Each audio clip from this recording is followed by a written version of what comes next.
Hello people. So after much persuasion from many people to make my second video blog, primarily my mum and sister, I have decided to do so. And I'm currently in Otavalo, which is a little village north of the capital city of Ecuador, which is Quito. So I'm in this little village. I've been here for about 5 days. And on my first day I was walking around and I started chatting with a guy who lives in the little village, and he speaks minimal English, but he basically said I can come and live with him. So I've been living with an Ecuadorian family for 5 days, but currently I'm in the market, and there's a market that runs every single day, and it's like a closed market, but it's very popular. Otavalo, there aren't really any tourists, but particularly now it's quite quiet because it's 1 o'clock, so most people have gone for lunch, so it's not very busy, but that's the closed market I'm in at the moment. And very pretty and very quiet. But the last week I've been in Quito. Quito is the capital city of Ecuador. It's very busy. I think there's like 2 million people in the city, and it's much smaller than London as well. But it's buzzing. There's loads of people, loads going on, and there's the equator as well. So the centre of the earth is also in Quito. Funny story.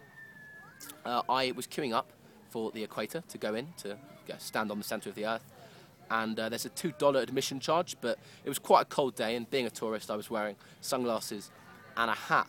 And basically, to cut a long story short, the guy thought that I was mentally retarded, so he ended up giving me free admission. I didn't realise that till I looked at the receipt afterwards, and it said that, you know, I was mentally retarded. But anyway, that's the equator. But one thing I would say about Quito and Ecuador in general is that the nightlife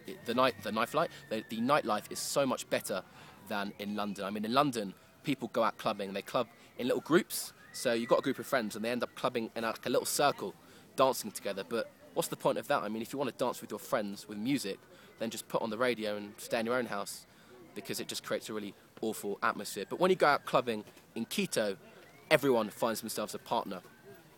So everyone finds himself, you know, you just get groups of people that just couple up together, and you end up dancing with that person, which is so much better because you meet loads of people, and it's a lot more fun as well.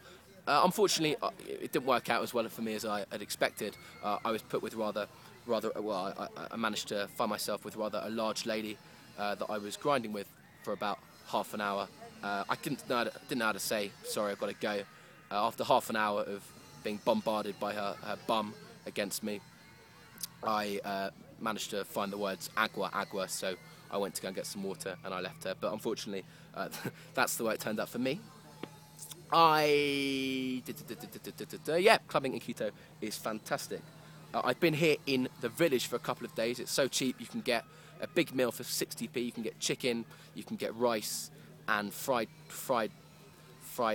potato and banana, all for 60p. So it's very, very cheap indeed. Almost cheaper than, I'd say cheaper than Asia, in fact. So really good. Also very safe. Everyone's very friendly.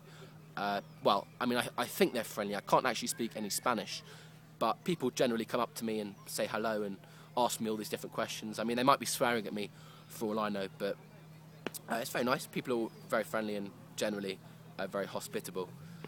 In some respects, it's almost similar to London. I mean, lots of people.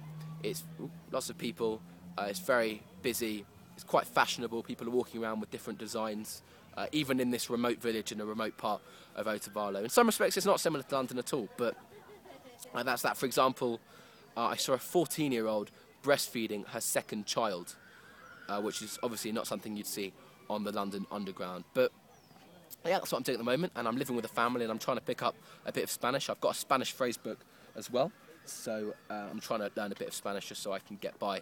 And after this, I'm going to move forward into Colombia, which is, you know, a drug baron of the world, but I've heard it's great, so I'm going to do that. But for now, I'm going to get going, but I'm loving it, I'm thriving, and it's fantastic, and I'll speak to you soon.